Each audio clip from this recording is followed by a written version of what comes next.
If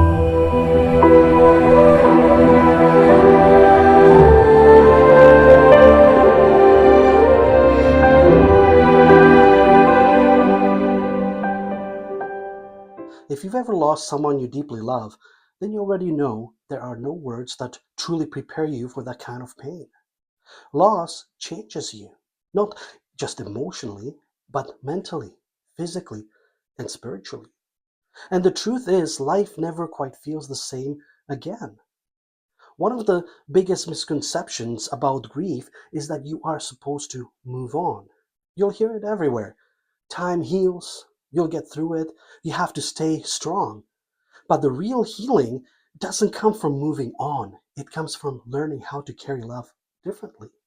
Because when you lose someone, you're not just losing a person, you're losing moments, routines, memories that were still waiting to happen. And that leaves a space that nothing in this physical world can fully replace. Grief is not just sadness, it's confusion, it's anger, it's guilt, it's longing. It's waking up some days feeling okay, and other days feeling like everything just collapsed again. And sometimes it's silence. A deep silence that sits inside you where words don't reach. And here's a truth that may be difficult to hear. Healing doesn't mean you stop missing them. Healing doesn't mean the pain disappears. It means you learn how to live with it without losing yourself in it. But there is something deeper that most people are never taught. Something that can completely change how you experience loss. You didn't lose their soul, you lost their physical presence. Because the soul does not end, it doesn't disappear, it doesn't vanish. Energy doesn't work that way.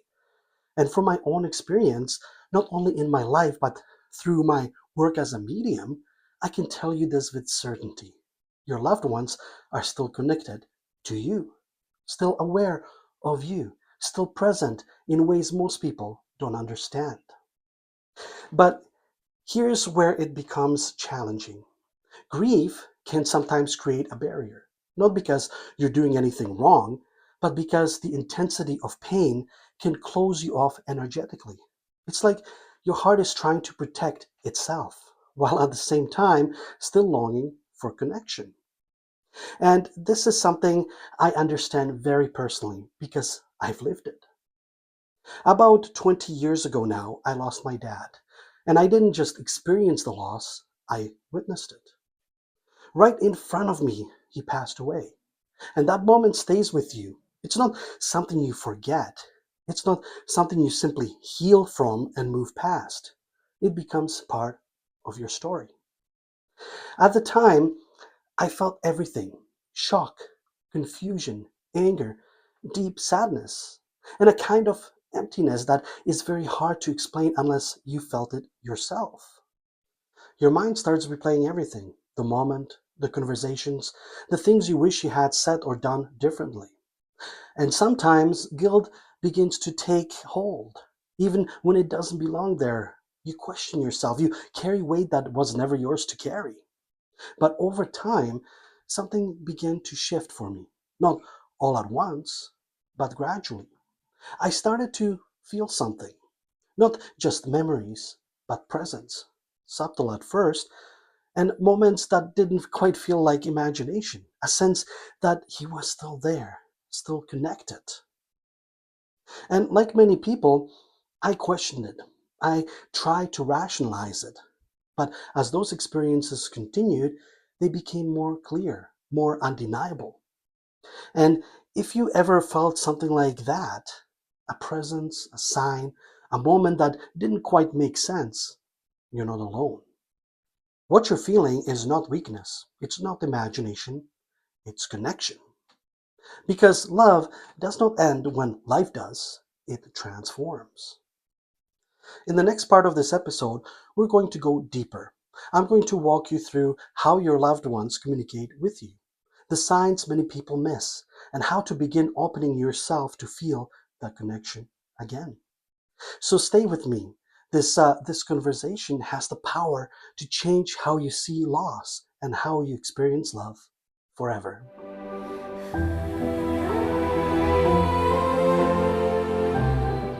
As we continue, I want you to take a breath and just allow yourself to be present here. Because what we're about to talk about may shift something deep inside you. When someone we love passes, one of the biggest questions we carry is, are they still with me? And the answer is yes, but not always in the way we expect. Spirit doesn't communicate the way we do physically. There are no phone calls, no direct conversations in the way we're used to. Instead, communication becomes subtle, energetic, and deeply intuitive. And here's the truth most people don't realize. Your loved one have likely already tried to reach you more than once, but the signs are often missed or dismissed.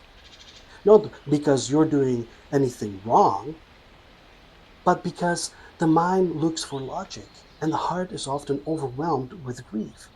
So when something happens that doesn't make immediate sense, we explain it away, we ignore it, or we question it. But what if those moments you brushed off were actually them? Let's talk about some of the most common ways your loved ones reach out to you. And I want you to listen carefully because you may recognize something here. One is sudden presence or feeling.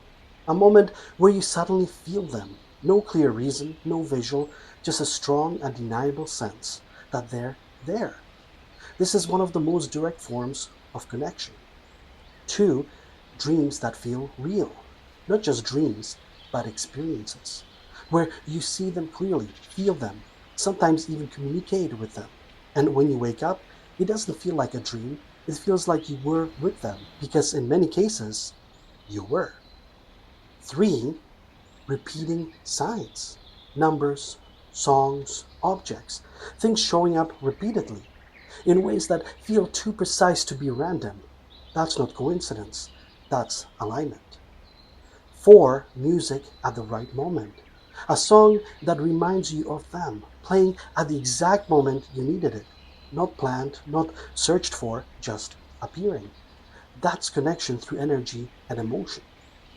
Five, electrical or subtle disturbances. Lights flickering, devices acting strangely, energy shifting in a room.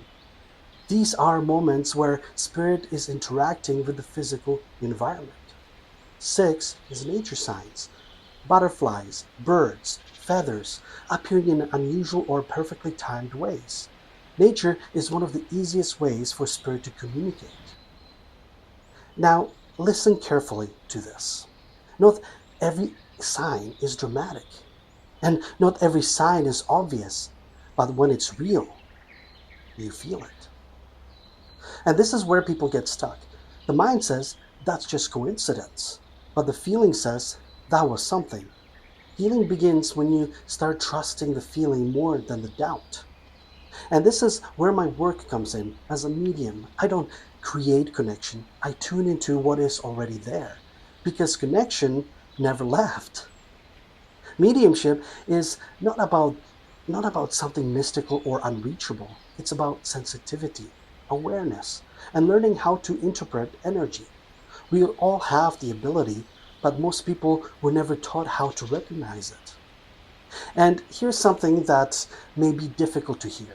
Grief can block connection, not because your loved one isn't there, but because your energy becomes heavy, closed, protective. When when you're in deep pain, your system goes into survival mode. And in that state, it's harder to feel subtle energy. It's not that they've stopped reaching you, it's that your heart is still learning how to receive again. Another layer that blocks connection is guilt. Feeling like you should have done more, said more, been different in some way. But here's something you needed to hear clearly. Your loved one is not holding anything against you. Not the past, not the moments, not the things you regret. From the soul's perspective, there is understanding, there is clarity, there is love without conditions. And when you begin to release guilt, even slightly, you begin to open a space where connection can return. So I want to ask you something. Have you experienced a moment, a sign, a feeling that you couldn't fully explain? If you have, don't dismiss it. Don't talk yourself out of it. That may have been them. Because in the next part, we're going even deeper.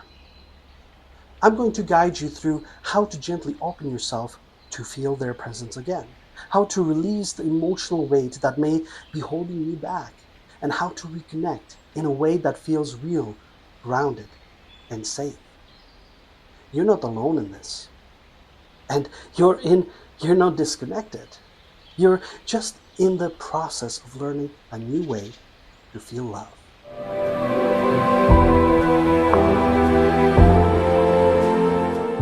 As we go deeper into this, I want you to slow down for a moment.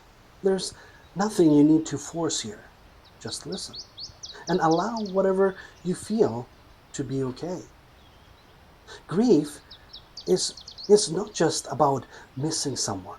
It's about everything that was left unsaid, everything that feels unfinished, everything that your heart is still holding on to.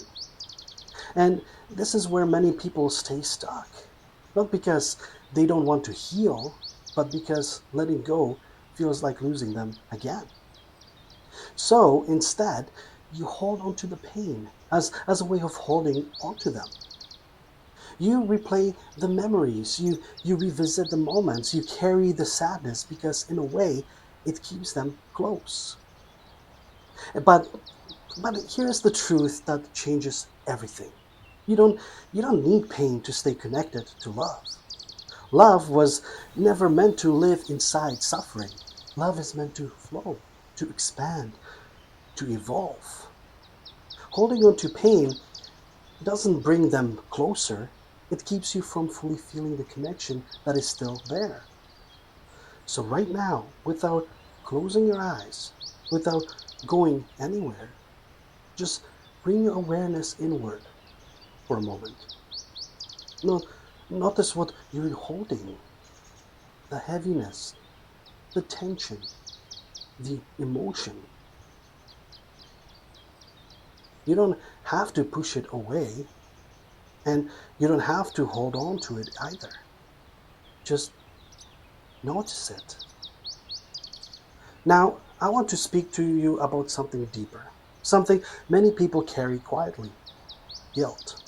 Maybe you feel like you should have done more, said more, been there differently.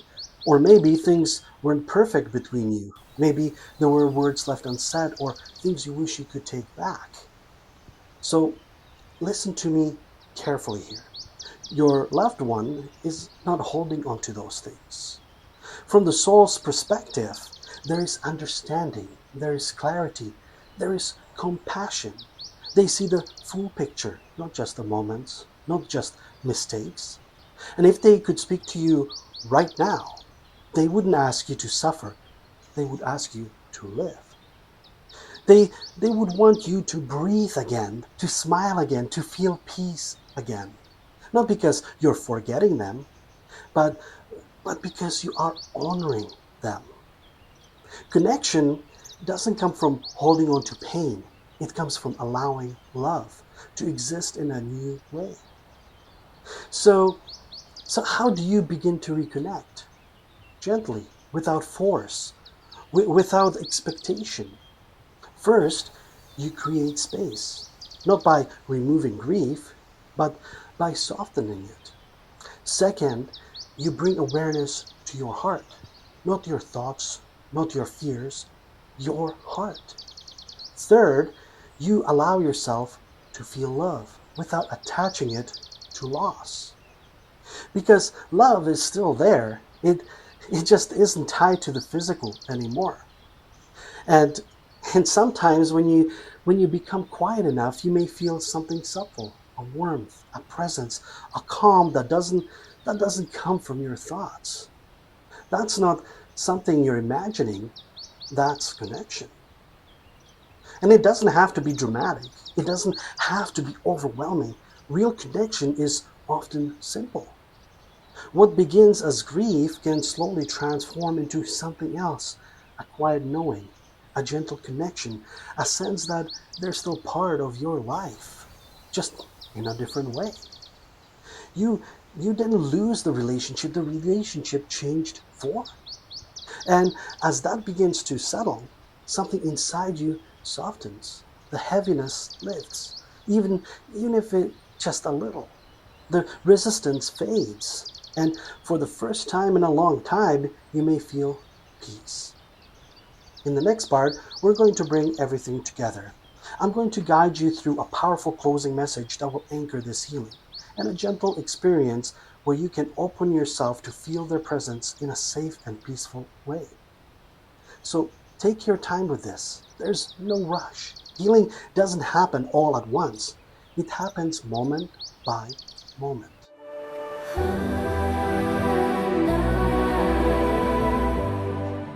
As we come to the final part of this, just take a moment and notice how you feel, even if it's subtle. Something may have shifted because healing doesn't always arrive in big dramatic moments. Sometimes it begins quietly, a softening, a release, a small sense of peace where there once was only heaviness. You are not meant to live your life carrying unbearable pain. You are not meant to stay stuck in grief forever. And I'm going to say this with honesty and with care. Staying in suffering does not honor the person you lost.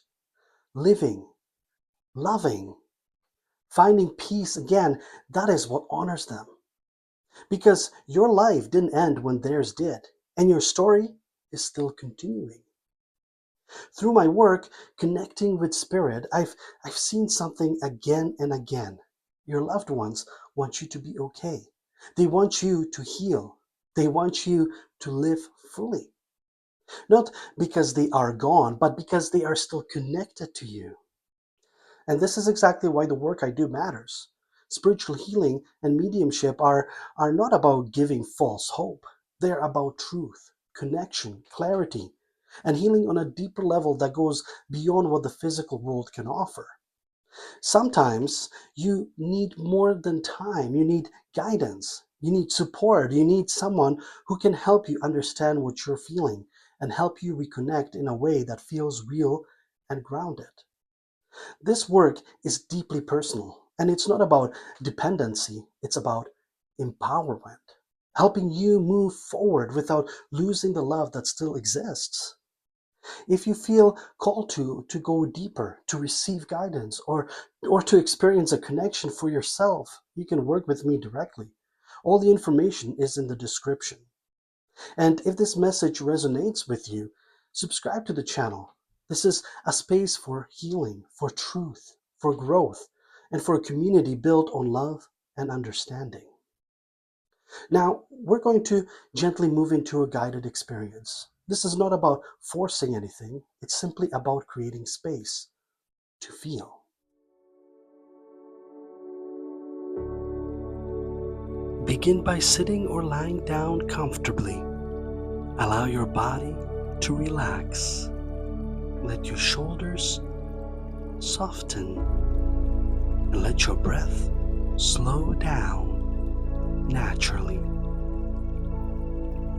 Take a gentle breath in and slowly exhale. Again, inhale and exhale. With each breath, allow yourself to settle more deeply. Bring your awareness to your body. Notice any tension and allow it to release. Your face softens. Your jaw relaxes. Your shoulders drop. Your entire body begins to feel lighter. Now, gently bring your awareness to your heart. Not your thoughts, just your heart. Imagine a soft, warm light beginning to glow in the center of your chest. This light represents love, the love you carry, the love that has always been there. With each breath, this light grows, softly expanding, filling your chest, your body, your energy. There is no pressure here, only warmth, only calm. Now, in this peaceful space, simply set an intention. I am open to love. I am open to connection. I am safe. No force, no expectation, just openness. And as you sit in this energy, you may begin to notice something, a feeling, a warmth, a subtle presence. It may be very gentle, very quiet, and that's okay. Don't reach for it. Don't question it.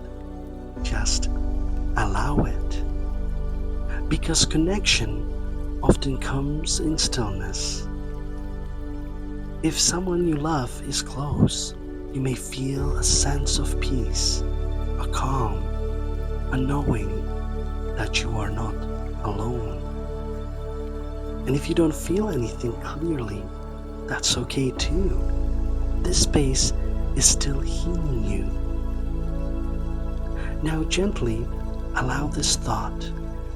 I am still connected to you, and I carry your love with me. Let that settle. Stay here for a few moments, in silence, in peace, in presence.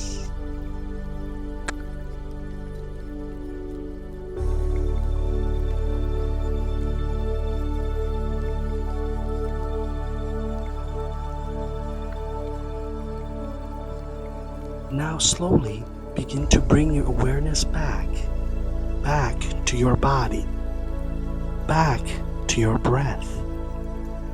Gently move your fingers, your hands, your body.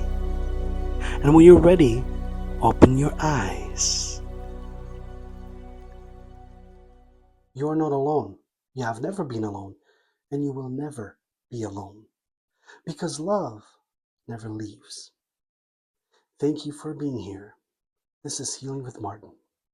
Namaste.